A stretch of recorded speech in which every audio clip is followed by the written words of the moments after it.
Hello everyone and welcome back to another video. Today I'm going to be going through all of the cards in MH3 that I think are going to be good and or relevant in Timeless and Historic, and a couple that I don't think will actually do much, but are still worth mentioning. Not sure how long this video is going to be, but it's not going to be short, that I can tell you for sure. So feel free to like skip to the cards you care about or put me on 2 times speed or whatever, I won't get offended. But yeah, without further ado, let's just get into the video. So number one, we've got the Evoke Elemental Cycle, and I'm going in order of playability. I think Grief is the best one of these, especially in Timeless. And just to note, I'm also going to be like covering cards for Historic as well. The 5 Evoke Elementals and the 5 Flares, as well as the new the Winter Moon and the new Blood Moon Merfolk are banned, but everything else is legal. So I'll mention that when that comes up. But yeah, Grief is obviously just a ridiculous card. In Timeless right now, we've got actual Reanimate, so we can do one better than scamming with the 1 mana return a creature when it dies cards, and just play a straight up Reanimate with Grief, which at face value is a little worse, but is Reanimate's a much more flexible and just better card. So yeah, I'm expecting Grief to just kind of turn Timeless on its face. It's probably one of the biggest cards we're gaining. Grief is just a nuts card, so we can play Scam with Grief and Reanimate, and we do also have Fury, so there's definitely something there. Also, Reanimator. Grief is super good in Reanimator because it's a good card to reanimate, and it's like an unmask effect to clear the way for, your bigger spells. If you're going to reanimate an attack, so having an evoked Grief first to protect your animation is good. It can snipe Graveyard Hate, all that kind of stuff. So Grief is also really good in Reanimator. It's also good in combo. So, for example, like a Necropotence deck can use Grief to clear the way for Necropotence, or after you've got Necropotence going, use Grief as a way to clear the way for your combo cards to ensure that you can actually win after going off the Necropotence. I'm really hyped to try this card in Necropotence as well because it works with Phyrexian Tower. You can evoke it and then sack it. Lots of cool things to be doing there for sure. And I just want to point out that in Historic now we just have a bunch of really broken black cards. Like we've got stuff like Dark Ritual, Reanimate, Grief, Thoughtseize, of course. It's very viable to just play like mono black good cards. Like there are just so many nuts black cards in Timeless that I don't know. I think black is going to be just gaining a ton here, and also just gonna be nuts. So yeah, let's move on to Fury. This card's also really strong, so definitely could have something here with Scam. Not after all is one of those scam cards I was talking about. So maybe we end up with actual Rakdos Scam with like reanimates and also not dead after all, and we play Fury Grief, and we just kind of try to jank people out like that. Fury is also just like a really strong card on its face, so we could have potentially red aggressive decks playing this. Maybe it's a sideboard card against decks like Yawgmoth or other small creature decks. Maybe Elves is playable and Fury ends up being really good.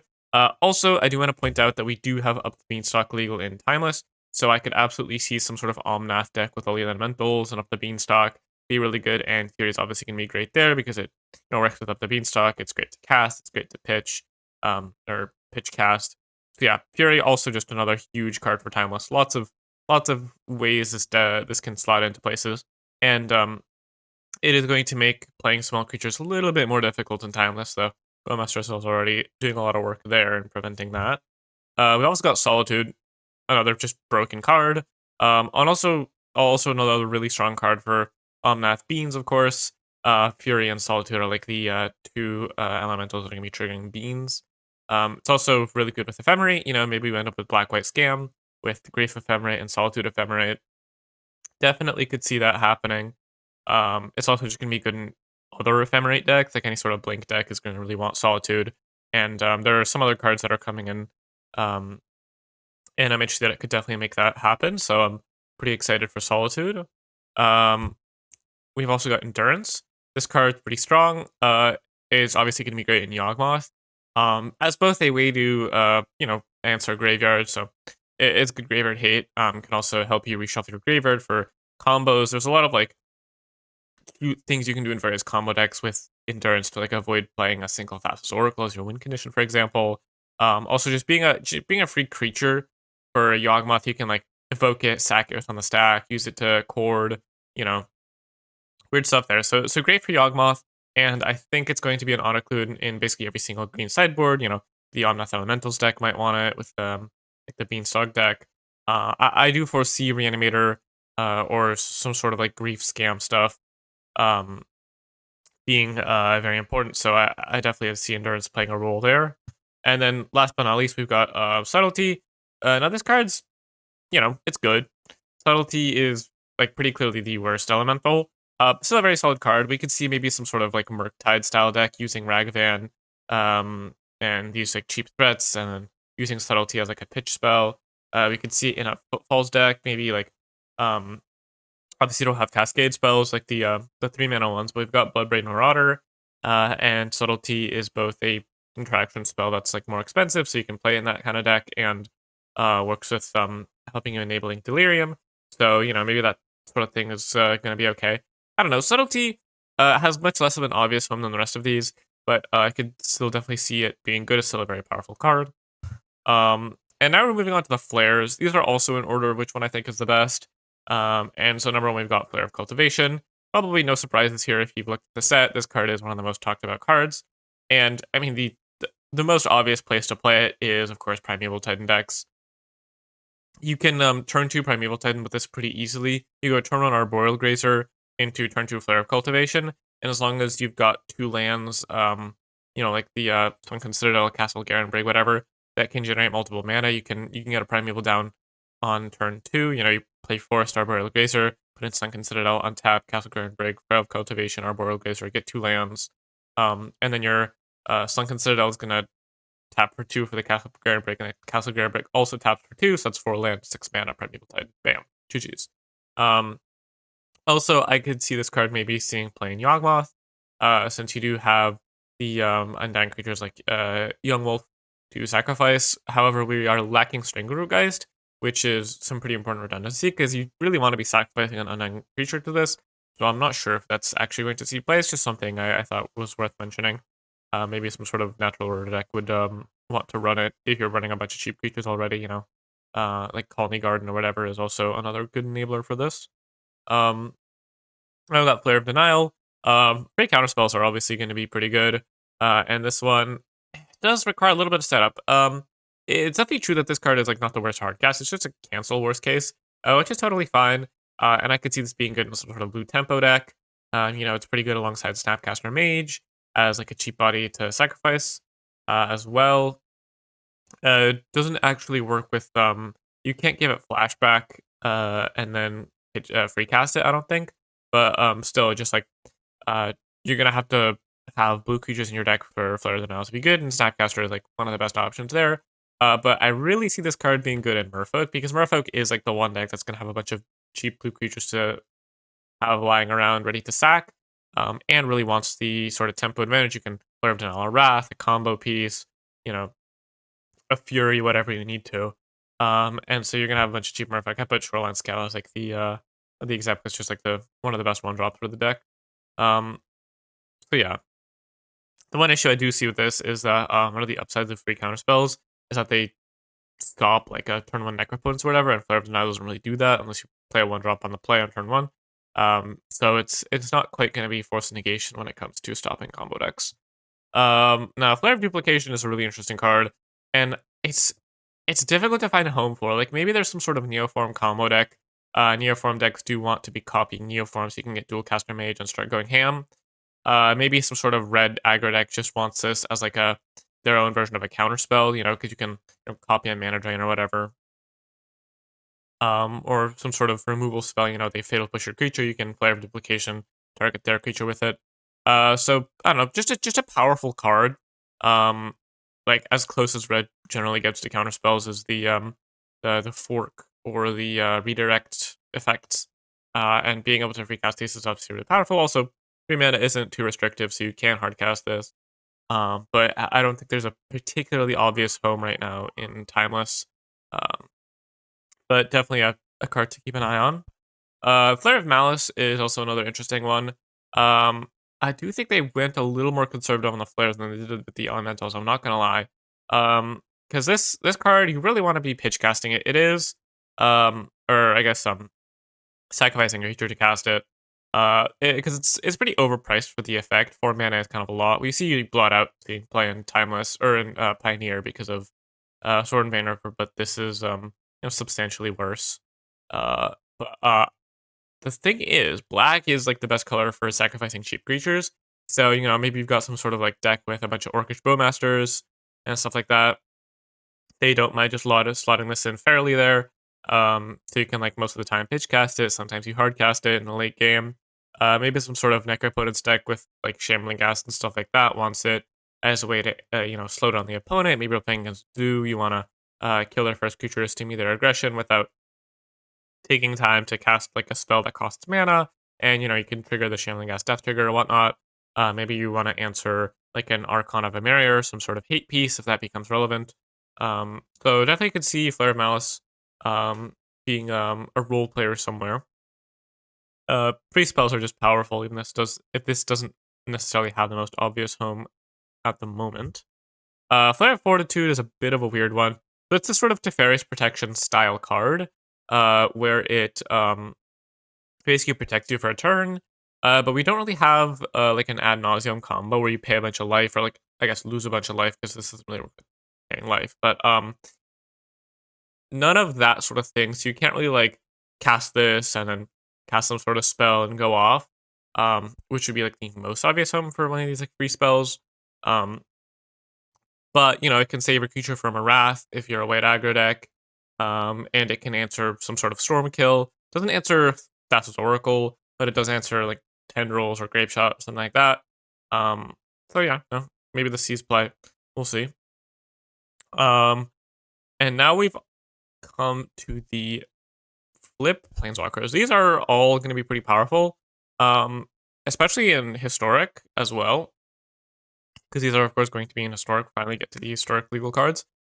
Grist, I see most likely seeing play in Yawgmoth, because Undying creatures can trigger it, and then it's also pretty good to chord for, since you can find an answer. If you can flip it, you can answer artifacts and enchantments, which is a relevant effect you want to be tutoring for, and you can just get it for X equals 1 to just block a creature, since it's a 1/2 death touch. It being a 1/2 is really strong because it doesn't die to Bowmasters.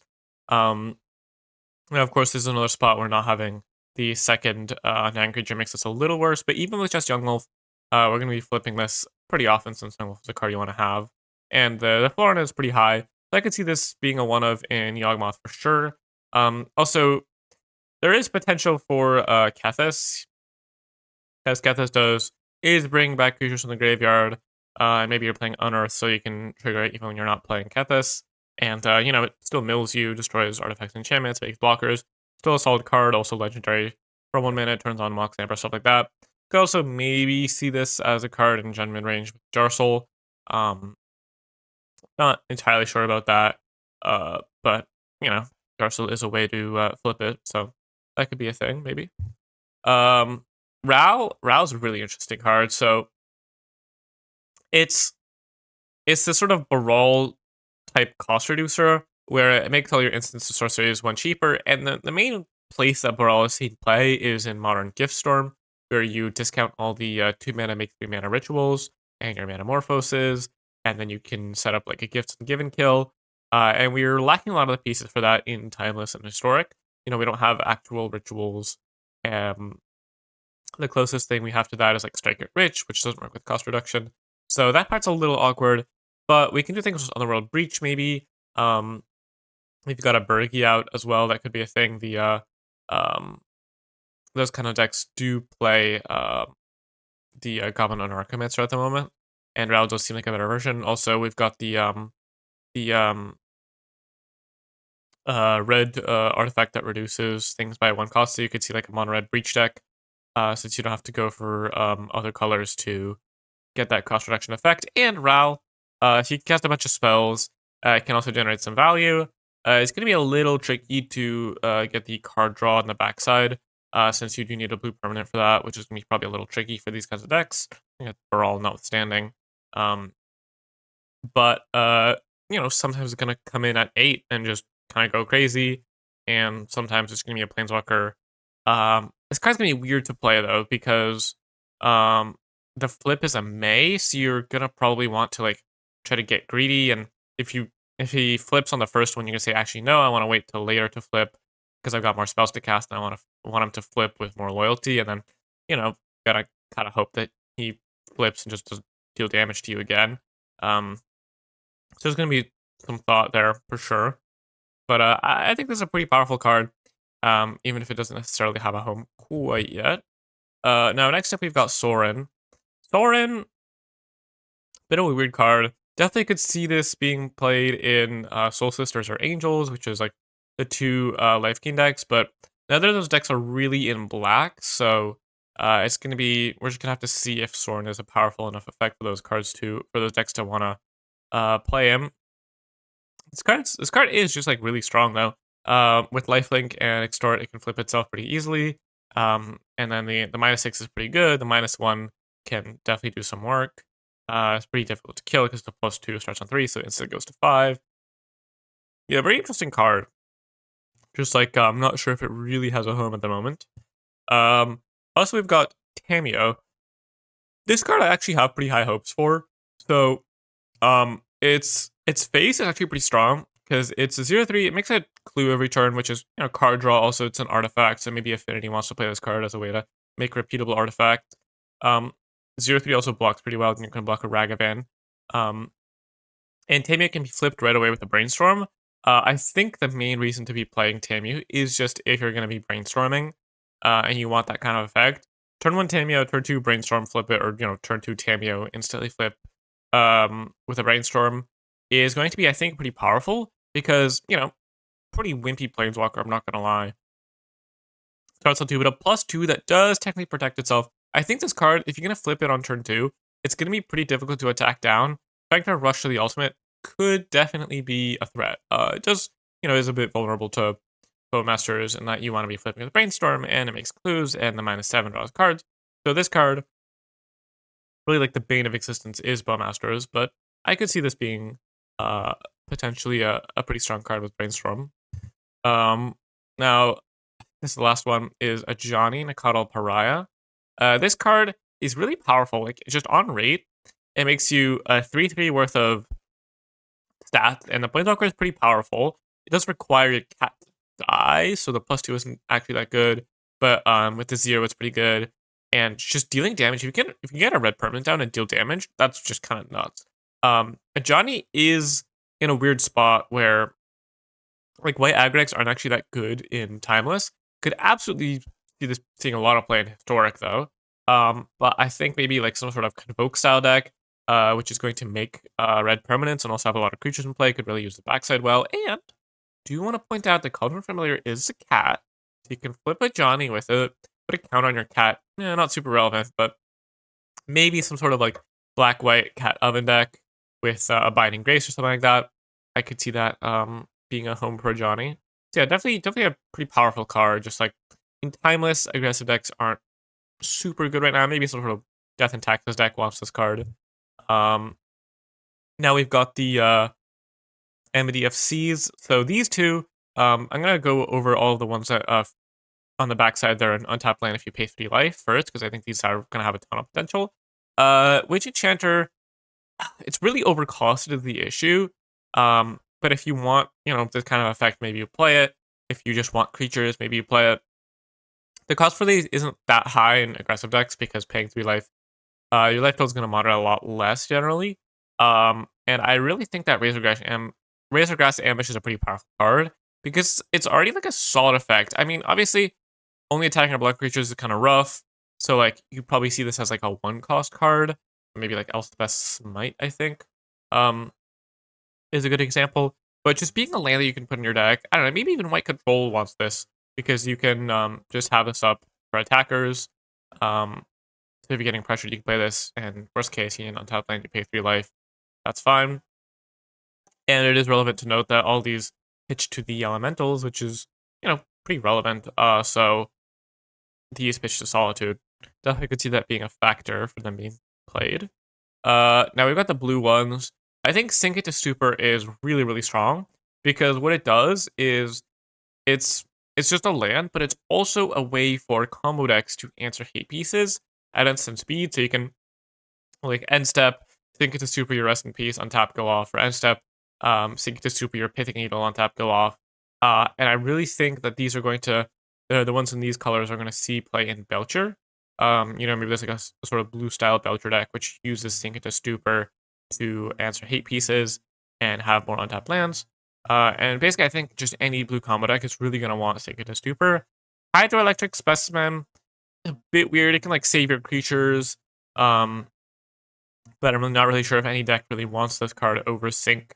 That's the thing. Like with 3 of these pay 3 life MDFCs now, you're really gonna have to, if you want that kind of effect in your deck, you want like more spells. You're gonna have to pick between some of them, and I think Hydroelectric is probably gonna be worse than the other options in most decks. But still, maybe some sort of fan of hard combo deck wants this. Now the black ones are both actually pretty powerful. So I definitely see Boggart Trawler as being an option in Yawgmoth since it's just another land, but also it's a quotable answer to your opponent's graveyard. These are also probably going to see play in Belcher because Belcher is really incentivized to being black and timeless because of Dark Ritual. Also could see these being play into Shadow decks because you want to be paying life for your lands in Shadow. These also pitch to Grief, which is really relevant because with Grief, you're going to try to Grief scam people. Then you really want a high density of black spells so you can always be evoking Grief. And these are, I think, just powerful enough where a black mid-range deck could just play Fel the Profane. Like it's overcosted, but the downside is kind of low if you're not being pressured. So Fel the Profane, I think, could just be a solid mid-range card. I think these have like the most potential out of the cycle, probably. Now we got the red ones.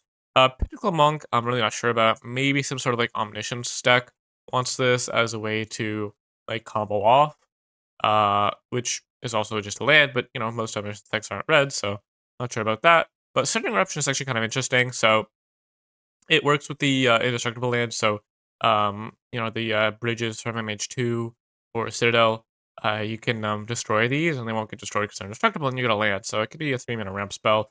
Also can blow up an opponent's land, which is relevant. Some decks aren't running many basics, or maybe you need to blow up like a Shifting Woodland or something. Definitely could see Sudden Eruption, seeing playing some sort of weird big red deck, something like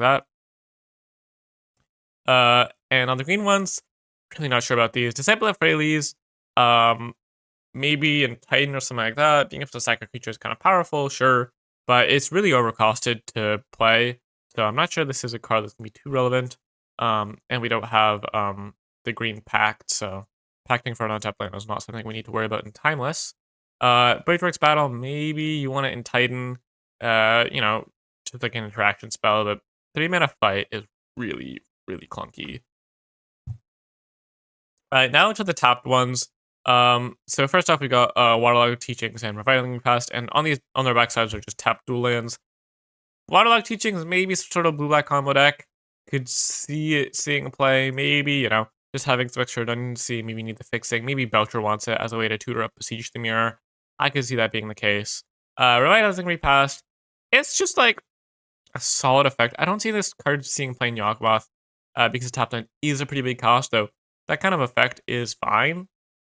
Maybe Titan wants to play it alongside the Arid Archway, because you can bounce it back to your hand and protect Titan off the 2 lands you get from Titan. But yeah, these cards might see play as like a one of. And then these two, I think the hardest is just relevant because it's an Auras card. Maybe you want that kind of effect. I could see this being played in Historical a lot more than Timeless. And then Legion Leadership, maybe some sort of prowess deck with like Show Off, Boros, Heroic, something like that could maybe want it. These I definitely do see as mostly just historic cards rather than Timeless, because in Timeless your mana base is already like supposed to be really efficient and you can have less room, and it's really difficult to run tap lands in that format. Okay, so now we are coming to the colorless cards, the Eldrazi. I think Ugga's Labyrinth is probably one of the best cards in the set. Like, this card is just busted. If you could exile a 7-cost card from your hand, it's a soul land, which is insanely powerful. If you look at like Legacy, for example, Ancient Tomb and City of Traders are just pillars of the format. So Ugga's Labyrinth, I expect to be very strong. The tricky part is putting these 7-cost cards in your deck. But we've got stuff like Null Drifter, we've got stuff like the Affinity 7-drop, the 4/4 Affinity for Artifact 7-drops. So Definitely could see that being played. I think this is like the reason to play Eldrazi, but without something like Eldrazi Temple, I think the Eldrazi aren't really quite up to snuff to see play. But this is, I think, going to be most powerful as an addition to Affinity because you're already going to be wanting to play all these expensive spells with especially something like Synthesize or something like that. So I think that's their best home. And then Ugin's Labyrinth could also definitely see play in the Colorless Ramp decks, the Forsaken Monument decks. You exile your Ugin or whatever early in the game and then get it back later. And having a Soul Land is so powerful in those decks. You can play like a turn 1 Mind Stone and just speed everything up by a full turn. They're definitely going to be mentioning this card later on as well in the video as we get to more of the affinity cards. And next up, we've got It That Heralds the End. This card's a little weird. I think where it's actually going to see play, despite being like one of these Eldrazi enablers that makes the Eldrazi cheaper, I think it's actually just most often going to see play in Affinity. Because you can buff up all your random artifact tokens, like your Retrofit Foundry tokens, and it makes your like Mirror Enforcer cheaper, so it's basically an artifact, despite not being an artifact, it still discounts your affinities cards.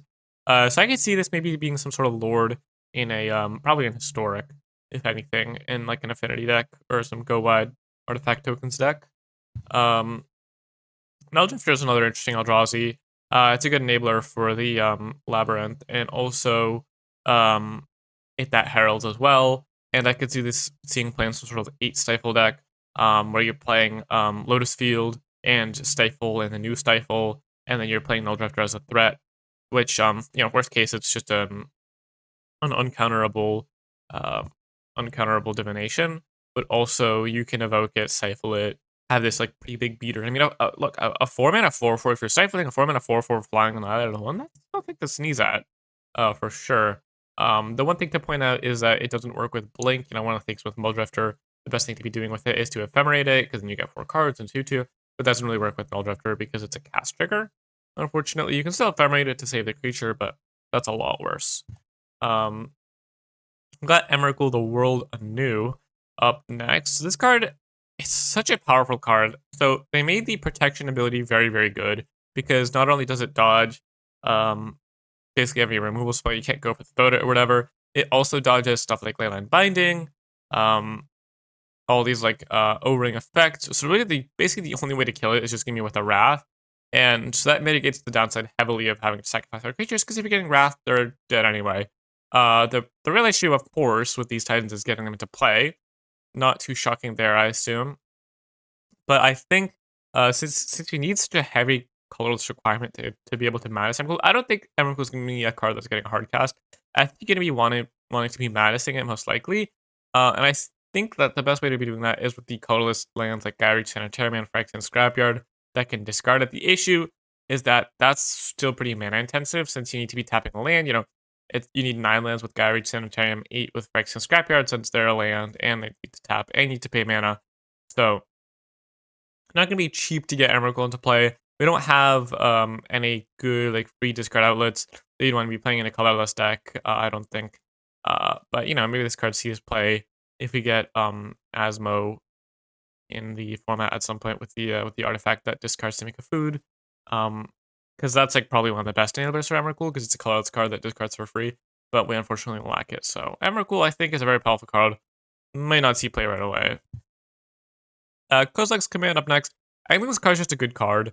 It's pretty flexible, and one of the big issues with the colorless ramp deck is that it just lacks very efficient interaction. So it has to splash black with cards like If Near Deadlands to like make colorless and black mana. And you can play like Extinction Events and stuff like that. But I think Kozilek's Command is just a really powerful card, and might let the colorless ramp decks actually play full colorless, which unlocks all kinds of like utility lands for something like that. And stuff like that, or they could go into another color now that they don't need to play black for removal. So I think this card could definitely pretty relevant for those kinds of decks. It just does a lot of things you want to do. You can ramp you by making Scions, card draw, I guess card selection, removal as well is pretty important, and Graveyard Hate could definitely be relevant, especially with like Reanimator decks potentially, and Breach combo and all that kind of stuff. Drow Destiny is just a card that I throw in here because it seems pretty relevant. Like it's like this Sphinx of Foresight effect, but obviously like significantly better. Since you look at the top 4, Exile, I don't think it's going to be too relevant. We don't have any of the return from exile cards or anything like that to make that good, but I just think that like maybe there's combo decks out there that want this card, and 4 is a lot more than 3, so maybe this sees play, whereas Sphinx Foresight really did nothing. So maybe like some sort of Belcher and Necrobots combo deck. Kind of fringe, but maybe this can be a thing. Definitely wouldn't be too surprised to see that happen, just as a way to increase consistency. Also, maybe like some sort of Labyrinth deck wants it as a card that you can exile to Labyrinth, but also get some value from. Definitely could see that being the case. Guide of Souls, now we've moved on to the white cards. Guide of Souls is such an interesting card for me.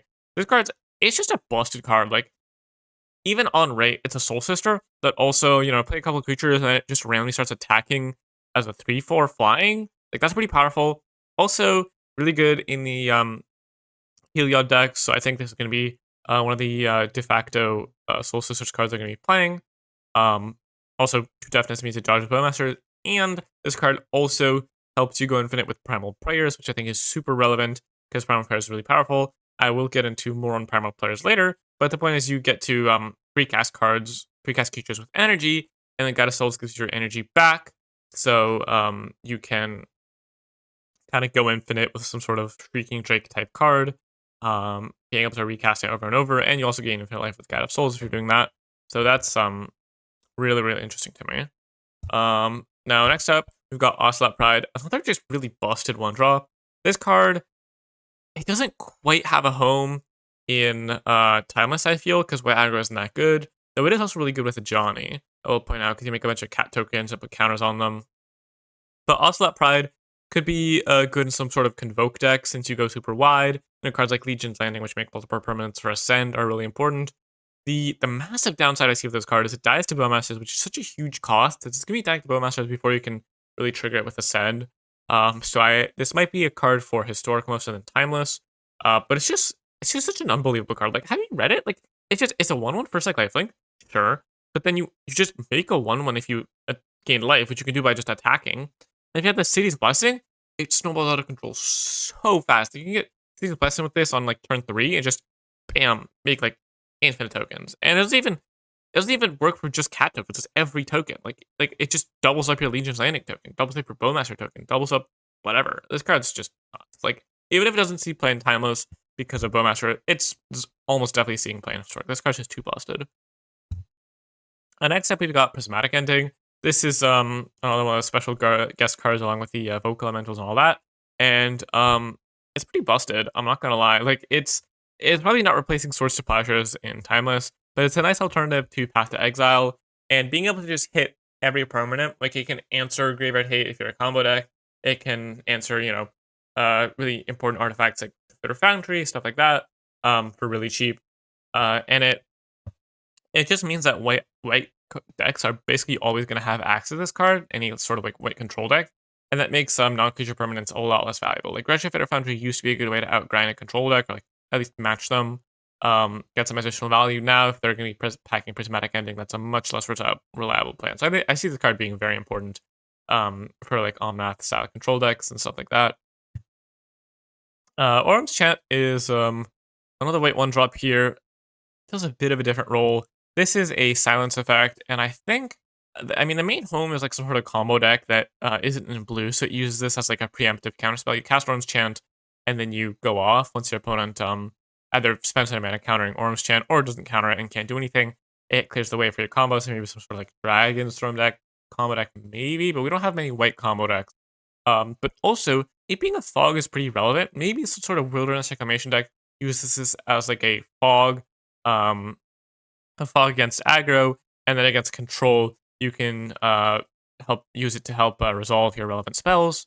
You can make sure that your opponent can't cast counter spells, and then jam like a Tameo or an Uro or something like that, or an Oko. And Wilderness Reclamation decks, if you're going to be playing like Bant Nexus, you're already going to be in white. So I could definitely see that being pretty relevant there. Now onto the 2-drops. You got White Orchid Phantom. This card's pretty powerful. Also, just like a good stat line. 2-mana flying, first strike, 2/2, pretty solid. You can use it, as I mentioned before, the indestructible lands. A little clunky with Darksteel Citadel since it makes colorless. You want double white to cast the Phantom. Maybe you play like a bridge tapped on turn 1. one of the white bridges, and you can White Orchid Phantom, make a land, you get another land on turn 2. That's gonna be pretty good. Also sort of Death and Taxes style deck. Might want this card. You know, there are definitely gonna be decks that don't have many non-basics, especially in Timeless, with like the fetch deck mana bases. Also can answer powerful lands like Ugin's Labyrinth, Shifting Woodland, stuff like that. So if we see like a lot of Ugin's Labyrinth decks, this card seems really good against that because it hits the Labyrinth, then they lose their Shaman Drop forever. Um, so definitely a card to keep an eye on. Out. We don't have any Leonin Arbiter, unfortunately. Any of that style effect except for Hushwing Griff, which is really just dies to bonus, just so bad. Um, but I think Phantom is a very interesting card. Now I also got Philia, Exuberant Shepherd. 2-mana 2/2 flash that lets you blink things. It does need to attack, which is unfortunate. So it's gonna be pretty vulnerable in combat. But even if it trades off, you can blink your grief, or your solitude or whatever, and get some extra value for them. So maybe this is a card for black white scam. I could definitely see that being the case since you're probably going to be running even more creatures than you want to blink. Even if you can blink up Bone Masters or something like that, it's going to be pretty solid. Yeah, so I think Philia is pretty good. You can also like play Philia on 2, play Bone Masters on 3, ping something. Maybe that helps Philia attack. Maybe Philia attacks, blink Bone Masters, comes back, pings something again. You can take down like a 2 toughness creature with it. So that could definitely be relevant. It's an interesting card. Having to attack is like pretty awkward, but so just a 2-mana 2/2 flash, pretty easy to get some value from it, especially if you can end step it, so your opponent won't know it's coming, so they might not be able to set up a block or anything like that. I've also got Recruit of the Guard. We do lack a lot of the Legacy Death and Taxes style cards for this card. So we don't have a Flicker Wisp to get with it. We don't have Aether Vial to make it cheaper. So this is a pretty expensive card. It might be a little clunky, but it's going to be really good at getting, you can get Solitude, Grief, Bowmasters, good to Ephemerate. So I could definitely see this seeing play on like Black White Scam or Death and Taxes or something like that. Also can tutor up, Graveyard Hate or something like that, say sideboard cards. So a pretty powerful card. Maybe a little tricky to find a home for it. Because Aether Vial and Flicker Wisp are really like pretty important for it. You can get a Flicker Wisp off of Recruiter and Flicker and retrigger it. That kind of thing's interesting. And Vial makes these like sort of clunky 3-drops just a lot more. Reduces the cost of playing them a lot. Now next up we've got Sivian's Reclamation. This card mostly a Breach Storm card. Because it can get back Breach from the graveyard, which is really relevant. If you're somehow getting Breach into the graveyard, maybe like you can bury it alive for Sivian's Reclamation. Or you can mill over it with DRC and then Sivian's Rec it back. The main upside of Sivian's Rec is it's this sort of Barrier Lights type card, where if it's in the graveyard, I can still get back your combo piece. So it's going to make actually getting Breach into play a lot more easy. However, I'm a little skeptical because without, Brain Freeze, Lotus Petal, these like broken cards with Breach, actually going off with Breach is kind of the tricky part rather than finding it a lot of the time. And Sivian's Rec is kind of expensive. It's in white, which isn't a great color for a Breach, so I'm not too sure about it, but definitely something to keep in mind. And it's like a fine value card, maybe in Historic you could see play. Next up, we got Wrath of Skies. This card is pretty interesting, I think. So it's this kind of Divine Purge style card where you just blow up a lot of cheap permanents. And as with Divine Purge, it's super relevant that it also hits artifacts. And this card also hits enchantments, which could maybe be relevant, but it's not. There honestly aren't that many enchantments. Maybe it hits up the Beanstalk against control, which is nice. But I could definitely see this card being like an answer to Affinity or something like that. Some sort of cheap tokens deck or artifacts decks that get like a lot of small things into play that don't necessarily get hit by a normal Wrath. Playing this for 0 is actually pretty powerful if you can blow up a bunch of like Ornithopters and stuff like that in tokens. So definitely could see that being the case. Also, some sort of like energy deck could, X equals 5 this or whatever and just not spend the energy and have a bunch of energy now and put it to use. That could be another thing that happens. But yeah, I think this is mostly going to be a tool for control to be like Affinity and Convoke and stuff like that. That's mostly just going to be weight against Divine Purge. Now, Tune the Narrative is a really interesting energy card. This card is kind of like a Tune with the Ether, where it's like a fine effect. Rather than searching for land, you get to draw a card.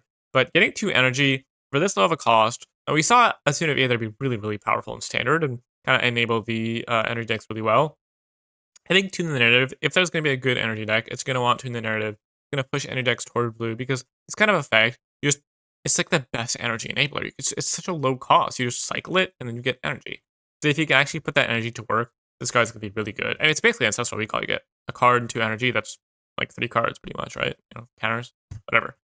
Anyway, we also got Consigned to Memory. This card's pretty interesting just as a backup Stifle. So now you can play up to 8 copies of Stifle alongside Lotus Field, and maybe you can also play Uro. It's pretty interesting to you play Uro, draw a card, put lands to play, and then consign the trigger that sacrifices it. So could see that maybe being something. Even if you don't want the full 8, maybe you want like a 5th or 6th copy. We have seen like Lotus control decks in the past run the 2-mana effects, like Discontinuity, Tails, and whatever. This might be better because the turn 2 Lotus Field is a lot more powerful than the turn 3 Lotus Field.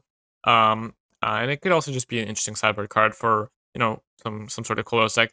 I think the idea with this card is it full counters an Eldrazi because it counters the caster and the Eldrazi spell itself, but also could just be like a 1-mana counter to Karn or Artifact or stuff like that. So and a card to keep an eye out for sure. Volatile Stormdrake is an interesting one. So at worst, it's a Pongify because you can, or a Pongify style card, I suppose. So you can play it. You can exchange control. Even if you take like a massive creature, you can just sack it. You don't have to spend the energy. They get a 3/2, you kill their creature. You don't get that kind of effect in blue too often, like their removal spell. So that could be relevant. But also being able to steal like these important little creatures. You can yoink a Bowmaster or something like that. Could definitely be relevant. This doesn't have like a super obvious home, but maybe this sort of blue deck wants it. Does kind of strike me more of a brawl card than anything, but is what it is. It is interesting that it does dodge ward. So if there's like some really powerful ward card in the meta, then that could be a good answer to it since it has hexproof from activated and triggered abilities, which is definitely something to keep in mind. Now I've also got Dreamtide Whale. This card is a sort of Delver style threat. Obviously, it's pretty overcosted, a 3-drop, so it's a lot for a Delver deck. Doesn't work with Lurrus, yada yada. But I think this card is pretty powerful because it's just 3 mana 7/5. It's gonna be so easy to proliferate onto it once.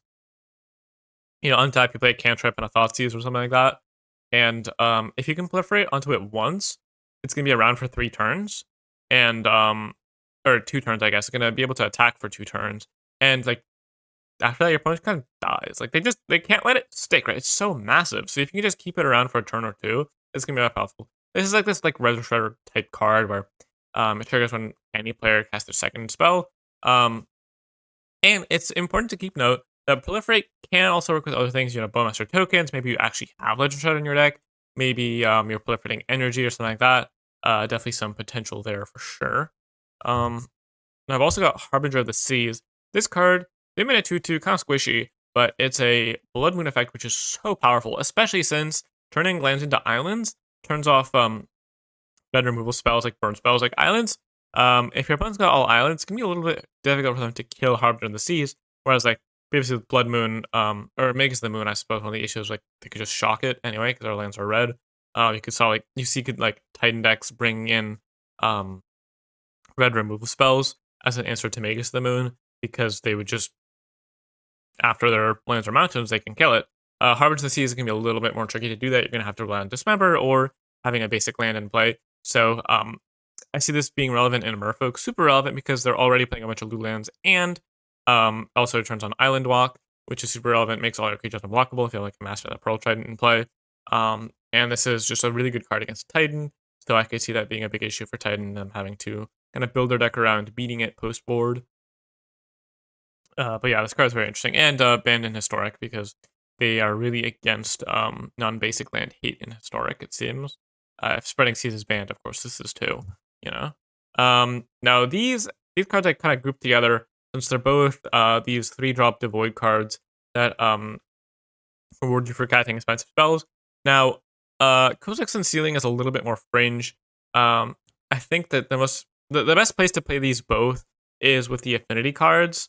So Thought Monitor or Mirror Enforcer. It is relevant to point out that Kozilek's Unsealing works with Thought Monitor because it doesn't say Colorless, whereas Ugin's Binding does not. But Kozilek's Unsealing is also super weak into Bowmasters. I see this card as being more of like a potential card for Historic than Timeless. But Ugin's Binding, on the other hand, is super, super powerful. Like this card, it's a pretty overcosted effect, but whatever. But if you can trigger it and get the Cyclonic Rift effect, that's so busted. You can end step this card, so you can't even really play around it. You just go like artifact on 1, artifact on 2, end step, Ugin's binding something, untap, play a Mirror Enforcer, bam, your whole board's gone. Like, that's just so powerful. So I think this card has a lot of potential for sure. Now, next up, we've got Kappa Cannoneer, and this card is busted. It's just a messed up card. Like, it's like all of the text on it is just so unbelievable. Like, first off, yeah, it's 6 mana, but Improvise makes that so easy to get it down for like just a couple mana on turn 3, turn 2. Maybe not on turn 2. That'll be pretty tricky, but turn 3 for sure. And Ward 4, okay, just give it hexproof. Like, come on, it has hexproof. Like, you're never ever killing this with a target moves, but like ever. Maybe like a turn 5 Swords to Plowshares, but come on. And then the fact that it just comes in as a 5/5, it triggers itself. It comes out as a 5/5, and then the next turn's gonna be like a 10/10 that just can't be blocked. Like, what are we doing? This card's unbelievable. It's gonna be really, really strong in Affinity. It's super strong alongside cards like Retrofit or Foundry, which can trigger it turn after turn to make it unblockable because you're making artifact tokens. It's really good with something like a Synthesizer as a way to make a construct, and then the construct trigger it, and so this card's busted. I will say that one thing is we are getting Meltdown in the set, which I'll talk about later. But I think that they kind of predicted Affinity being really good because they're printing all these broken Affinity cards, and so they had to print some sort of answer into the format as well. So Meltdown's going to be one of the best answers to these sort of Affinity style decks. But yeah, more on that once we get to the red cards. All right, now to the black cards. First up, we got Nethergoyf. Nethergoyf is a cute Tarmogoyf callback, and I think the main home for this card is going to be in maybe Gen Minrage wants it as an alternative to Tarmogoyf, and also maybe some sort of like Delver, Shadow, DRC, Grixis decks want it. Probably like Black Lurrus decks are gonna be the best home. Now the downside of this card is it doesn't count your opponent's graveyard, but in decks that are good at filling their own graveyard, like cheap spells like Thoughtseize and Brainstorm and Touchlands and DRC to Surveil and Mishra's Bauble, it's usually going to be like a pretty decently sized creature anyway. So yeah, very interesting card. Maybe there's some like sort of Jund, Tarmogoyf, Nethergoyf, Lurrus deck that just gets the beat down going really quickly with DRC and Bauble as well to fill the graveyard. Definitely could see that being the case. I think this card's pretty powerful. The one thing I will say is the escapability, not super relevant, I don't think, because it's going to be pretty tricky to escape it while also not just shrinking it a lot. But it is still something to keep in mind in the late game. Now, next up, we've got Emperor of Bones. This card, maybe a little fringe. Definitely like a lot more of a chance to see play in Historic, I think. So it basically reanimates something on turn 3. We get attract it or something big into the graveyard on turn 1. Play Emperor of Bones on turn 2. Exile it on turn 3. Adapt it. Go ham. It doesn't actually like. You don't get the creature around forever, but if you get to hit them when it attracts it and get the 10 cards, you're probably going to be winning that game. There are some really big downsides of this card, which is it's pretty squishy. And if you want to get the creature in play right away, then you'll get to attack with it. You have to do it post-combat. Or actually, is that true? Maybe that's not. Maybe you can exile at the beginning of combat, immediately adapt it, and get to attack. Maybe I'm wrong about that. But that does take 4 mana. But it just, if it dies to removal, that's such a big issue, especially since in the Reanimator deck, if your Emperor of Bones dies to removal, you just exile your animation card from the graveyard for no value. So that makes your future animation worse. So that's one of the biggest downsides I see with the card. You just fatal push it and you're in big trouble. So I don't know, interesting card. Probably more of a historic card since in Talmud you've got better options, like literal reanimate. Okay, Marion Apprentice. This card I'm very excited for. This card, team in a 1/2, basically always going to be coming in as a 1/2, coming with a 1/1. And the big downside is, unlike Blood Artist, it does not gain life.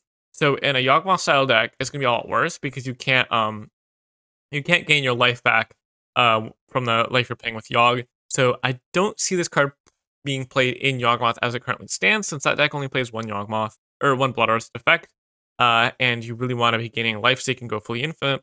Maybe there's some sort of mid-range style Yawgmoth deck that plays like 4 of these and just uses it as a way to kill the opponent. If you draw it, cast it. Like the idea is you like always have it on turn 2, and then you can kill your opponent pretty quickly, rather than just being a core target. But I think this card's going to be best in like a Goblin Bombardment style deck, where it just basically doubles the damage that Goblin Bombardment does. You ping them for 1, and Marinette triggers for 1, and it's 2 bodies. And if you get multiple of them, things just get out of control really quickly. And the fact that it triggers off of artifacts or creatures going to the graveyard is really, really important for some decks. Maybe like an Oni-Cut Elemental deck or something like that wants to hit. Maybe like it's good with Cat Oven because it triggers off the food going to the graveyard and the cat. So, very, very, very interesting card. Lots to be doing with it. I think this card is going to be a very good enabler for sack decks in Historic and Timeless. So definitely worth keeping an eye out for. Next up, we've got Chthonian Nightmare. This card, oh boy. So this card is a recurring Nightmare callback, and I think it's very, very powerful. So the most obvious home, I think, is some sort of Rakdos sack deck, where you sack your Goblin Trap Finder, get back a Mayhem Devil. You're getting all these sack triggers with it. You're getting back your 3-drops, sacking your 1-drops, your Seasoned Pyros and whatnot. So that's going to be getting you a lot of value. Also, I could see this being played in some sort of Esper, Blink, or value deck. Maybe you kind of save up your energy the first time, so you get like a 2-drop or a 1-drop back, and then the next turn you can get back a Grief. Maybe you're getting back your like random 2-mana 1/1s that draw a card, or re-triggering your Bowmaster, something like that. But yeah, I think finding the right shelf for this card is going to be the most interesting thing, because it is very slow. That's the thing. I am a little bit worried about in Timeless it just being too slow and being vulnerable to graveyard hate. But if you can get like a deck that can consistently either kill pretty quickly once you get it going, or just like accrue a ton of value, it's going to be a very powerful card. Now, next we've got Persist, another one of these special guest cards, and this one is, here's the thing, right? In both Timeless and Historic, we don't really have good non-legendary cards to get back. So obviously this card is a really strong card for your animator, but like the best creature to be getting back is probably Sarah's Emissary. You can also play this in a scam deck to get back Grief. I expect that some sort of animator deck will just be playing Grief anyway. So in worst case, you can go like Grief, turn 2, persist it back, which isn't bad. But getting a 2/1 Grief it's really just very mopey. It dies to Bowmaster, so it doesn't really pressure them that much. That's going to be like a backup plan, not really something you want to prioritize the same you would as like Reanimate Grief. Yeah, with that Archon of Cruelty, a little skeptical that you really want to be persisting, at least in Timeless and Historic. Maybe like getting back a 10 of Instant or something is good enough. But yeah, I think we need to wait to get like a good non-legendary like Archon of Cruelty before the card really pops off in Timeless. But at that point, it's gonna be really strong. Next up, Ripples of Undeath. This is a pretty interesting card. I think the main application is, even if you just ignore the pay 1 life, pay 1 mana and 3 life thing, at the beginning of a pre-common main phase, mill 3 cards, 2 mana enchantment. That's going to be decks that want that are gonna want Ripples of Undeath. And so the most obvious home in Dredge. You get back your prized amalgams. I've been really liking blue versions of Dredge in Timeless, since you can brainstorm your Dredge targets from your hand onto your deck and then mill them. And then just being able to pay 3 life a couple of times and get some card advantage is gonna be really important in Dredge, especially since that deck is good at gaining life with Creeping Chill. So it's not too much of a cost, and you can put like a whatever self-mill spell you need into your hand. It's gonna be a good way to grind a bit if you need to. And Dredge is also getting some extra toys in the set, which I'll mention later. So I could definitely see Ripples of Undeath seeing play there. Maybe some sort of like Reanimator deck in Historic wants this. You can mill your animation targets. If you mill over an animation spell, you can pay 3 life, get it to your hand. But it seems a little slow for that kind of thing, especially in Timeless. Now, next up, we got the Creation of Avacyn. This card, I think, is actually really interesting. I think I initially underrated it a little, but the most important thing I think of this card is that it's a way for your animator deck to get a reanimation creature in play without using the graveyard. And that's incredibly powerful. So this card, it's pretty slow, I admit. Like, you play it on 3, get a card, then you lose 7 first. And then on turn 5, get an Atraxa. That's kind of slow. But look, if you're playing against like sort of control deck, and they play Graveyard Hate Piece, and you jam the Creation of Avacyn and get an Atraxa into play, what are they going to do, right? And the fact that it dodges counterspells in the 3rd chapter, you just put it into play, means that if you can resolve Creation of Avacyn against the lower deck, you're going to be in a very good shape. And I think decks that are going to be wanting to play Creation of Avacyn, I think this card's probably a little too slow on turn 3, but if you can Dark Ritual it out on turn 1, then I think you can actually pop off. So I think it's probably, like, paradoxically better in Timeless than it is in Historic because you have access to Dark Ritual to get it down early. But even in Historic, maybe if you can, like, Phyrexian Tower it out early, that could be a thing. So I don't know. Interesting card. I think just on a rate, it's not actually super efficient, but as a way to beat Graveyard Hate, it's very interesting. Maybe even like board it in or something like that. But it's not going to be too good, I don't think, against like an aggro deck boarding in Graveyard Hate. Because, the biggest downside is you lose 7 before you get your big lifelinker. So you need to be able to survive a turn, and then you'll be able to start stabilizing. Now, Warren Soul Trader is up next, and this is just another busted combo enabler. Works really well with the 1/2 I was talking about earlier, because you can ping them with treasure tokens, and it works well with Mayhem Devil because obviously you get basically you turn the sacrificing of your creatures, you sacrifice them, and you sacrifice the treasure. That's already 2 pings with Devil, and you have a bunch of mana to work with. I think this card's insanely strong. Also, with Chatterfang, you sack a creature, make a treasure, or then you make a squirrel. So any sort of Blood Orders deck, Mayhem Devil, etc. That's gonna let you kill your opponent. Lots of combos with this card, and it's a 3-drop, so, Collected Company, I've got 3 drops on the screen. If you can Coco into Warren Soul Trader and Chatterfang, you're just gonna be going crazy. I think this card has a ton of potential.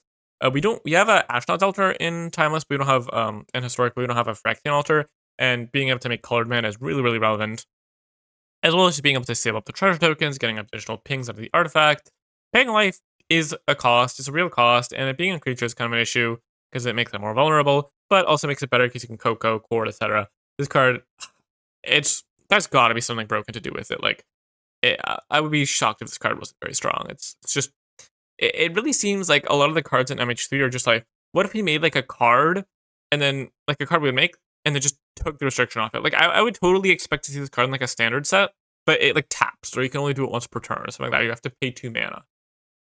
This card, they just overclock. They just go, you do it as many times as you want. Yep, go ham. Like, this card, they knew what they were doing with this one, and I know what I'm doing with it.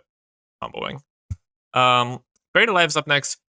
I'm so excited for Buried Alive. Okay, the first thing I really want to be doing with this card is I want to Buried Alive for 3 Phoenixes. Like, that's just so good, right? Just Buried Alive for 3 Phoenixes. If you can set up a turn, be like Dark Ritual, Buried Alive, Thoughtseize, get back 3 Phoenixes. Oh my god, that's gonna be just absurd. But also, Grixis Phoenix with just 3 Buried Alive for 3 Phoenixes. I think it's gonna be very powerful. And it's going to make Phoenix a deck that you're really gonna want to be packing early Graveyard Hate for, because Buried Alive for 3 Phoenixes. I mean, it's just kind of nuts. Like, it's just kind of nuts. 9 power with haste. Come on, like, as long as you can cast 3 spells, which like a heavy black Buried Alive deck might struggle with that, and it's a little slow because the 3 drops. You're probably not going to be because here's the thing, right? If you're Buried Aliving and then passing with 3 Arclight Phoenixes in Graveyard, that's a lot worse. So if there's a deck that can consistently cast 3 spells in turn 1 and then being Buried Alive, that's going to be really strong. But you do need like a Dark Ritual for that or something. But the other thing I see Buried Alive doing is not just has like a 3-mana Entomb, because that's pretty slow, but as a 3-mana Entomb that gets Unburial Rites as one of the creatures, or as one of the cards. Sorry, that doesn't even work. What am I talking about? It's only creature cards. Okay, so let me just ignore this in Burial Rites. It can set up like combos with God of the Lost Trove. But I think the most interesting card is Arclight Phoenix. You could just get 3 Arclight Phoenixes, and then maybe you can do some animator stuff as well. For some reason I thought I got any card. Obviously that's really broken within Variable Rights, but yeah, ignore that. Ignore that part. I may have not done enough research on this card. Anyway, so next up, moving on, right? We've got Toxic Deluge. This card is super powerful. So previously in Timeless, we haven't had a good Wrath. In black, anyway. Like, we've got Extinction Event, we've got Languish, but we don't have Damnation, and all the Wraths were just so bad. Like, I was playing my Lurrus Valky deck, Valky Jace Demeanor Control, and like, I was looking at Wraths for the sideboard. They all just sucked. I just didn't play any of them. But Toxic Deluge is so efficient. So, first of all, 3 mana for a Wrath rather than 4 is so huge, because 4 mana for a Wrath can be very slow. Often too slow. In Toxic Deluge, you do need to pay life, which is a real cost when you're wrathing. Generally, you're going to be wrathing as an aggro deck, paying life is a cost, but their occasions are probably not going to be that big if you're Toxic Deluging on turn 3, right? So it's not too much life, and it's a card that you can now finally play in blue-black control as a Wrath. Maybe the Jace Valkyrie version, maybe not. But I think it's going to be a very, very good sideboard card, potentially even a main deck card. Maybe even like decks like Jund Midrange can play it if like a deck like Convoke becomes playable, because you can kill their like X1s and X2s while keeping your Jar Souls alive. That's one of the most powerful things you can be doing, is using it as a one-sided Wrath, because you can scale it. But yeah, I think the card's going to be great in Timeless and just super important in Historic as well. Next up, we've got Dismember. I know I put it with the black cards, and it's really not a black card. I put it with the 3-drops. It's really not a 3-drop. Whatever. Point is, this card is really, really important for Death Shadow decks, since the way they can pay a ton of life really quickly. It's also really important as a removal spell for, like, you know, colorless decks or merfolk, like blue decks. Basically, decks that don't have access to good black removal are now going to have access to Dismember, which is a good black removal spell in colorless. So it's just a really strong card. Also a way to kill Harbinger of the Seas for Titan. Like stuff like this, you know, maybe like a Titan deck, you're worried about Harbinger of the Seas.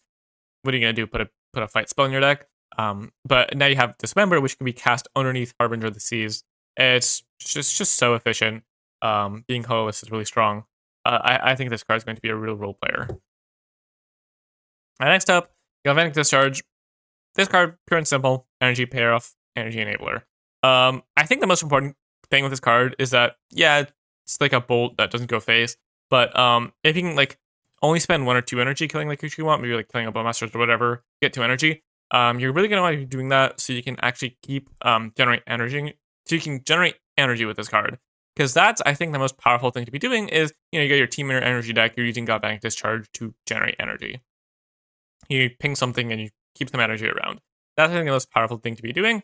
Also relevant to point out that if you build up a bunch of energy, you can kill some massive creature 1 mana. That's cool. But yeah, I think this is going to be a good way to just make energy if you need it for your Raptor or whatever. I mean, that's down. Next up, as I mentioned, Meltdown. I think this card's going to be incredibly powerful for stopping Affinity, because this card, I mean, destroy each artifact with mana value X or less. Just for 1 mana, you can wipe all their zeros. For 2 mana, you can wipe, you know, Retrofitter Foundry and all the tokens it makes and all the ornithopters and da. So this card is going to be really, really good, especially since Affinity kind of relies on using the first couple turns as setup turns. You need to get a bunch of cheap artifacts down before your cards actually start working. And even after you go off with Affinity, if you're making a bunch of like Simulacrum Synthesizer constructs, Meltdown still just answers those. So super busted card. Also could see this as a cyber card in something like Rakdos Breach or something like that, since it answers the artifact hate pieces, you know, Gravitar's Cage on this and hers. And the upside is it answers all of them, and it answers multiple if your opponent plays multiple. So sometimes it would be the case where if you're playing like Molten Collapse or something like that, your opponent plays 2 cages, and you're like, well, now I like, can answer one of them, but there's still one in play. With Meltdown, you're like, nope, X equals 2, or X equals 1, kill both of them, great. 2 Burns on Stone. So I definitely could see that being like a 1 of tutor target with Diabolic Intent is another interesting home. Okay, so as I was mentioning, here is Amped Raptor. This card I think is very, very powerful, and I think most people are saying it's really powerful, except for Aspiring Spike for some reason. But here's the thing, right? 2 mana, 2/1 first strike does die to Bowmasters, but in let's say like a Luris deck or a Team or Energy deck where you're maybe generating an extra energy or 2, this card's going to be able to basically always cast the card you hit. So as long as your deck is set up to not have like a bunch of counter spells or whatever in it, you know, Amp Raptor into Thoughtseize, Amp Raptor into Bowmasters. That's great. Amp Raptor into basically any 2-drop, and then if you can, you know, play turn where you can play a card that gets you 2 energy, you know, you attune with the Ether or whatever. And then you play Amp Raptor on 2, hit an Oko, GG's. Like, I think it's a very powerful card. I think the most obvious homes are Rakdos Luris, as just like a threat that also comes with a creature, or a spell. It's a nice 2 for 1, and Teamer Energy. And then maybe Zoo wants to play it, since you can like Amp Raptor into, I mean, they're playing mostly 1s and 2-drops, right? They've got Leyline Binding, which is a little clunky, but otherwise you can get like a Breakout or one of the 5/5s or 5/3s, and that's gonna be pretty powerful since it just comes with 2/1. I think Bowmasters have really big knock against this card in Timeless specifically, because if they Bowmasters the Amp Raptor, it kind of takes a lot of this wind out of your sails. It's like, well, this doesn't even get me that much value, but in Historic, it's going to be real powerful, and, you know, your opponent's not always going to have Bowmasters. So, alright, so next up, Frogmere Enforcer. This card, again, it's with the red cards. It's really a colorless card, but whatever. Sue me. So, Frogmere Enforcer, I think, is really... It's just a backup. It's another, basically, it's not even a backup because it's better, but it's another copy of the Affinity 7-drops. So I think having multiple of these is going to be really important with Simulacrum Synthesizer, and maybe you can do some sort of Neoform thing, you know, Neoform into Crater Hoof. That was a thing in Modern for a while. But yeah, I think just having some extra redundancy is going to be really important, especially if you're trying to play Ugin's Labyrinth as well. This is 7-drop for Ugin's Labyrinth. Sylvan Safekeeper. So this card it's a really powerful card, but huge downside. It does not work with Yawgmoth, unfortunately. It is a human. Yawgmoth has pro-humans. You can't target Yawgmoth with it. So that's just like one of its best use cases out the window. But even so, I think in a lot of creature combo decks, this card is going to be really powerful. So, you know, in a Samwise Gamgee deck with Sam Cat, or in a Collected Company deck, could be really relevant. The other big knock in this card is it does die to Bowmasters. Obviously, you can cycle hand to protect it, but that's not very good. So, you know, definitely could do something. I also have another use case for it, which I will cover later in the video. Next up, we've got Elves. So, Elves, these are like one of the two of the best Elves cards in Piece of Titania and Wirewood Symbiote. And they work with each other really well, as you can see. You know, tap Piece of Titania for like 5 mana, Wirewood Symbiote, return an Elf, tap it for a bunch more mana, cast a Crater Hoof, something like that. GG's. The biggest issue is, now that we're getting a lot of the powerful Elves, they still just all die to Bowmasters. So like, I just don't see Elves really being playable, especially now that we're getting Fury as well. But imagine you just go turn 2 Precept Titania, and the opponent goes turn 2, yep, Orcish Bowmasters. Okay, GG's, like, we just lose. I don't know, like, what do you do in that situation? I think that the way around that is some sort of Haste Enabler, or a Lord, some way to protect your creatures from Bowmasters, or have them generate value immediately, but it's just a lot of hoops to run through. So maybe in Historic. In Historic, I see these being actually really strong, because there's no Bowmasters to worry about. In Historic, I definitely see Elves being good, but in Timeless, really not sure. One more thing to point out is Tyvar does help a lot as like being actually like a solid haste enabler, but still don't think that'll most likely be enough. But I would love to be wrong. Elves is sweet. Okay, so next up, Birthing Ritual. This is such an interesting card. So basically, at the beginning of step, the key part to understand about this card is that you first get to look at the top 7, then you can sacrifice a creature, and that changes the whole paradigm. Like, initially when I saw this card, I was like, it's not that good. You know, you stack a creature, and then you just hope there's a card in the top 7. No, not at all. Instead, you look at the top 7, then you can sack a creature. So that makes it so much more interesting, because then you're not just like stuck sacrificing a creature for no reason, no value. Because that's like one of the big downsides of what I thought initially. Yeah, now that's no longer a case. I could even see this being played in Yawgmoth. Maybe that's like a mid-rangey version of Yawgmoth that no longer runs Natural Order and Timeless, and just runs like a bunch of value creature Yawgmoth.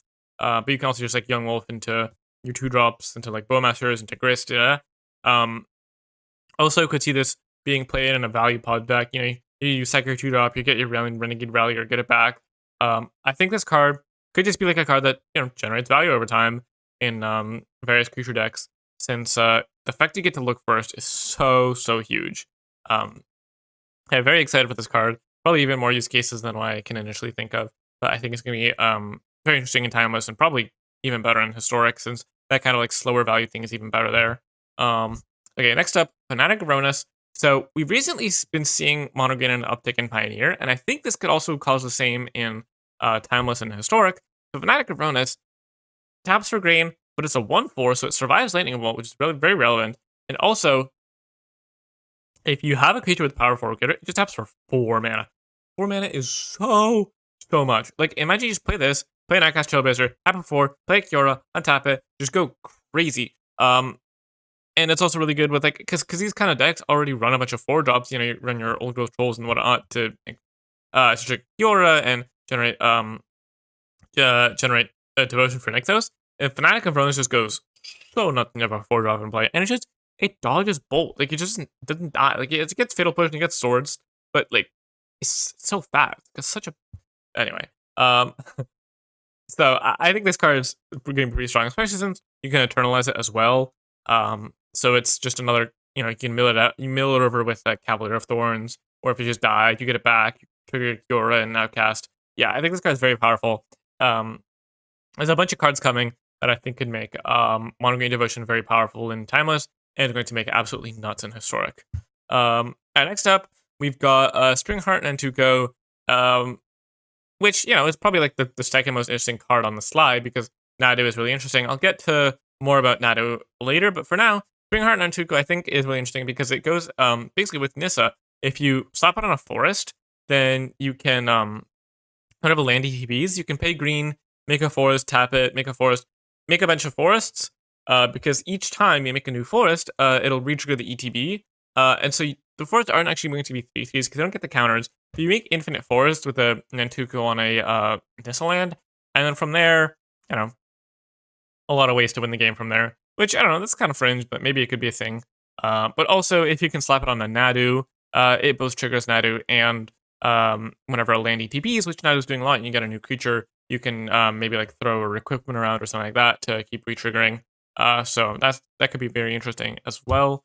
Next up, we've got Eladjamri, Korvik Doll. This card, it's basically like an Elven Chorus type thing. You can cast creature spells from the top.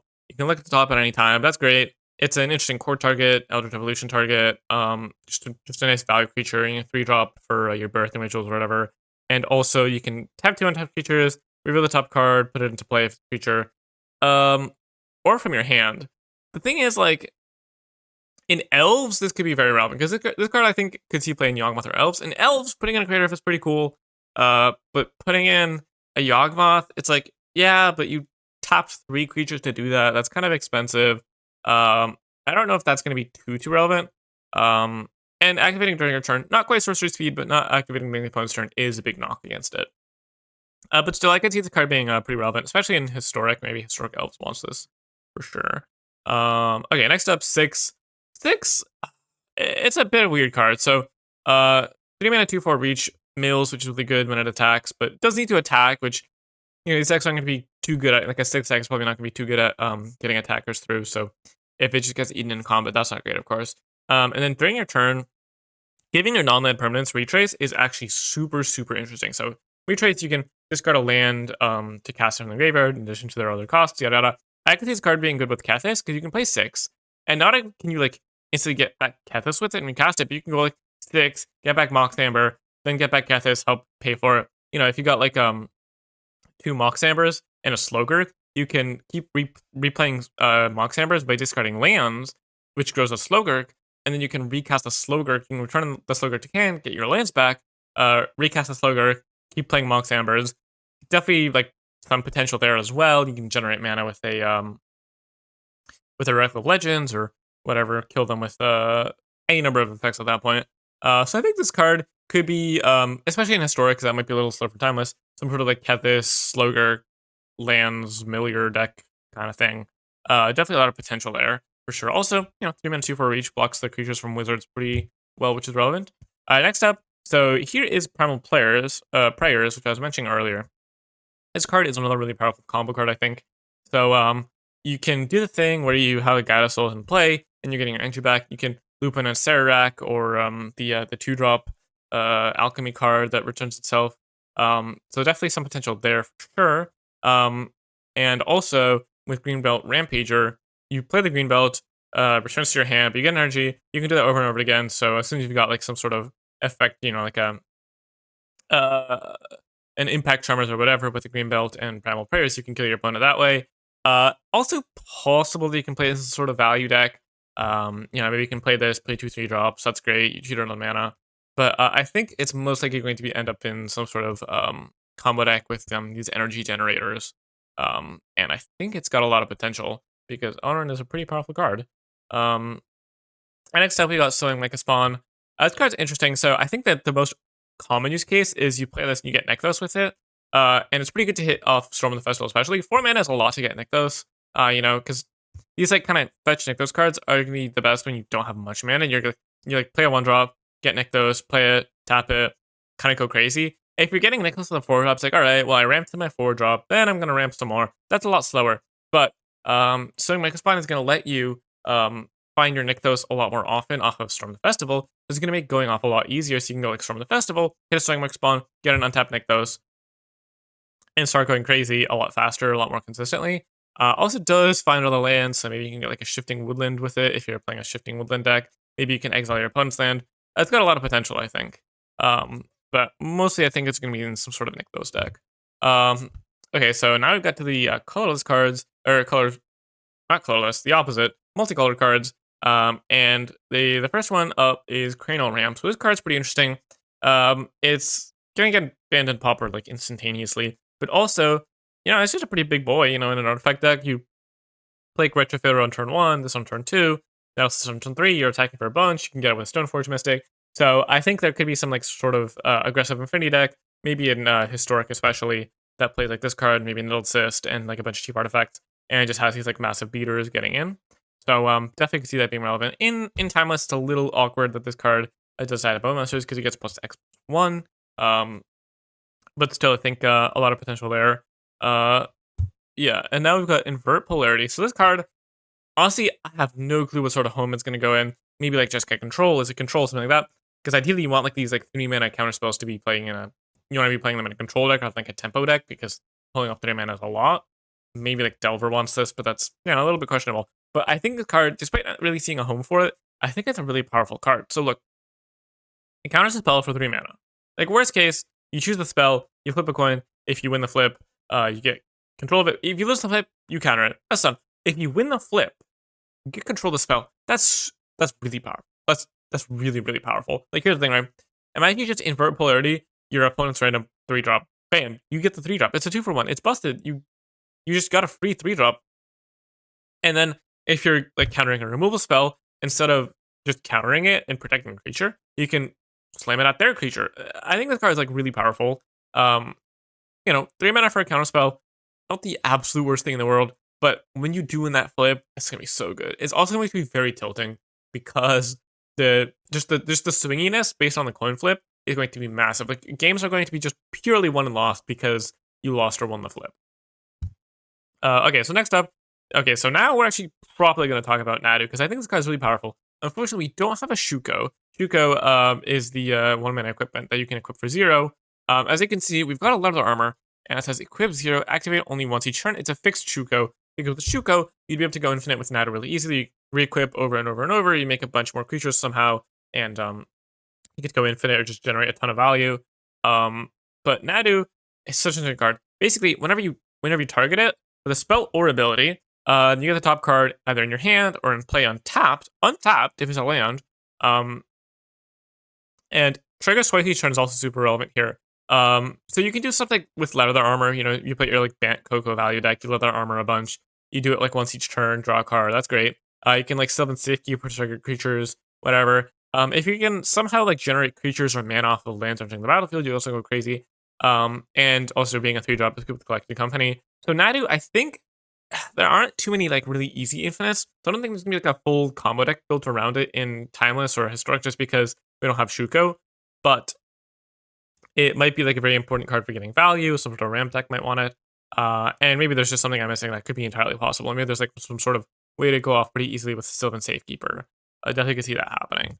Okay, so next up, Planar Genesis. I think this card's pretty good.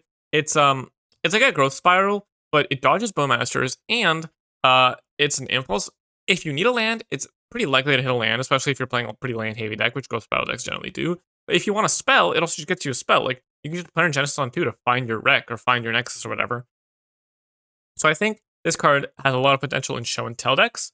Maybe like a slower Show and Tell deck that wants Shifting Woodland, which I'll get to later. But also in Wilderness Reclamation decks, you're going to be wanting ramping in the early game anyway, because you need a lot of lands for Wilderness deck to work. And being able to impulse with it when you don't need a land is just so huge. And also dodging Bowmasters, that's so relevant. Like, especially in Wilderness decks, you're going to try to like delay as long as possible. So just not getting pinged for extra 1 damage and having extra power on board is going to be a huge difference. And next up, we got Way of the Reliquary. This card's very cool. Obviously, throws back to Nether, which is also in Timeless and Historic. But I think the most important thing is you need good lands in your deck because sacrificing creatures is a real cost. So maybe you're like looping your colony gardens and ramping that way, but that's a little slow. Or getting your Bajuka box at instant speed or whatever. But I think if you're getting like Nykthos or Shifting Woodland, then it's kind of reasonable. And I could see this being as like a mid-rangey card in like a deck that like has a lot of creatures it wants to sack. Maybe like Dredge is getting whatever land it needs, maybe Green Black Rock. I'm not sure what exactly you're supposed to be doing with this card in Timeless specifically or Historic. It seems a little slow in a lot of the applications, and I'm a little skeptical that you're going to want it in a Dredge deck because although it does grow for each creature in the graveyard, Dredge generally doesn't even have that many creatures. You have the creatures you're getting back from the graveyard, but other than that, you have like mill spells. So I don't know how big it's going to get too fast, but still very interesting, and looks very like it's just a sweet card. I would love for it to be playable. Okay, so Sneaky Snacker is up next, and this card, the only thing you're doing with it is you're getting it back for free. So this card, when you draw a third card in a turn, you return it from the graveyard to the battlefield tapped. Works with Brainstorm and works with Faithless Looting, and it works with Brainstorm even at instant speed, so you can do it on your opponent's end step, which would be pretty powerful. But I think this card is just another threat for Dredge. It's just like an instant 4 of in any Grixis Dredge deck, because at this point you're going to want Faithless Looting to be triggering it, and Brainstorm, because Brainstorm's great in Dredge. So yeah, you're going to be playing this in Dredge, and having an extra threat is getting to the point where like it's a little tricky to fit everything into the deck. But I think just having more of this kind of threat just makes the deck so much more consistent. It makes your plastic outcomes better. It being flying is pretty relevant, and you can get it back multiple times, which is great. I think this card's gonna be great for Dredge in both Timeless and Historic. Okay, next up, Vexing Bauble. This card, okay, there are some knocks against it in that we don't have Urza Saga, which is one of the best ways to use it because you can get it off of Urza Saga. It's a hate piece. But I think being able to stop the flares and the pitch elementals, stop zeros, maybe play this on the play against like an Ornithopter deck, that's great. And it also stops Show and Tell. So being a sideboard card against Show and Tell, I think is going to be super relevant if Show and Tell is a big deck in Timeless. You just slap this down. If they cast a spell off Omniscience, it just gets countered. Obviously, lots of ways around that, but it's a 1-drop, it cycles, pretty low cost. So I think if it's going to have an effect, it's going to be played because it's got such a low cost, so it can end up in sideboards pretty easily. Now, Wintry Moon is another interesting card, banned in Historic because non-basic land hate, yada yada. It doesn't quite have a home. Here's the thing, right? Wintry Moon is so much less powerful than if your opponent has even a single basic land, because it just increases the amount of mana they can generate by so much. They go from like having 1 mana a turn to being up to spend like 2 or 3 mana every turn, and so that's a real issue. But I still think that if you just slap this down on turn 2, especially on the play against like a Jund or a 4-color control deck or something like that, it's going to tax their mana a lot. So it's going to be probably a staple in a lot of monocolored decks that are more aggressive. I could see this seeing played in a Death and Taxes deck, maybe like one that has a lot of basics that's black-white or just mono-white. Combine this with stuff like Thalia to tax out your opponent, tax their mana. I think this card has a lot of potential, but not quite sure exactly how it's going to play out, I'm not going to lie. Very interesting card, though.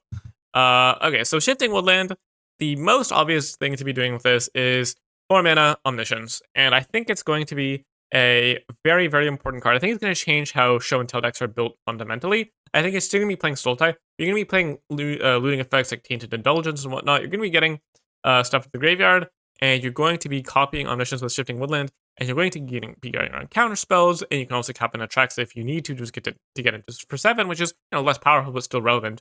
Yeah, I think just Shifting Woodland is going to be. I don't even seeing play in like whatever, like a Jund mid-range deck or a Titan deck or whatever, because you do need Delirium. It's kind of awkward to turn on, but if you can and you can get back Omniscience, it's gonna be super powerful because even say your opponent can't counter the Omniscience, and so it gives them less of a window. They can't discard it because you can just play Shifting Woodland for turn. And then what are they gonna do? Discard your Omniscience? Like, thanks, you're doing my job for me. So I think if you're able to turn on Delirium consistently, and you're able to somehow get Omniscience into the graveyard, this card's going to be very, very powerful. So next up, now we're getting to the lands. I think first up is Arena of Glory. This card, I like it a lot. Okay, here's the thing, right? It doesn't have a very obvious home. Yeah, it's going to be good in Goblins because you can give Kranko haste or, help you attack more aggressively.